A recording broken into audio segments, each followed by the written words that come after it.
Hello Health Seeker, it's Richard here, the quick liberated lifestyle message. So I've just had lunch, been walking around the village here in Hampton, and I bumped into a client of ours, and he's coming out of the local kebab shop.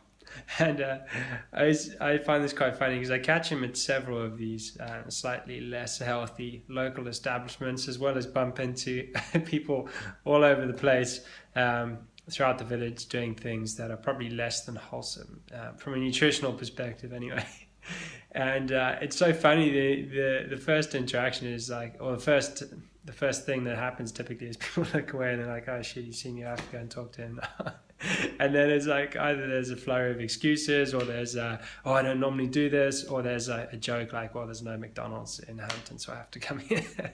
And it's pretty funny that, to me anyway, that I teach healthy lifestyle 24/7 really.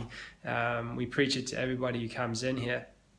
And I think people inherently know what they should do and what they want to do, like the type of standard that they have for themselves, or the standard they would love to have, and the level they would love to set the bar at, but for whatever reason can't do this 100% of the time. And my thoughts on this are that nobody gets it right 100% of the time.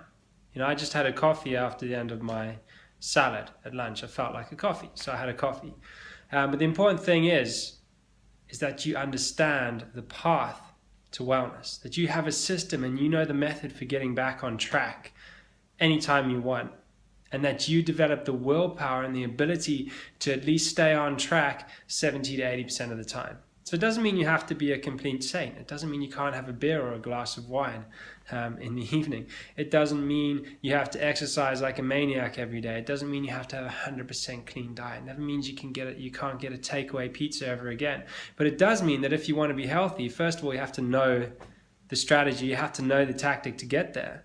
And second of all, you have to develop willpower and the ability to sustain that for at least the majority of the time, but not all of the time, because nobody can do that, and that's an impossible standard to set for yourself. So I think one of the limiting factors that people have when it comes to getting healthy is they think, if I can't do it all the time, what's the point? And nothing could be further from the truth. You just have to be good most of the time. The majority of the time, you can still enjoy your life, you can still be entirely normal, and you can take some of the pressure off yourself on your quest for good health. So thanks for listening.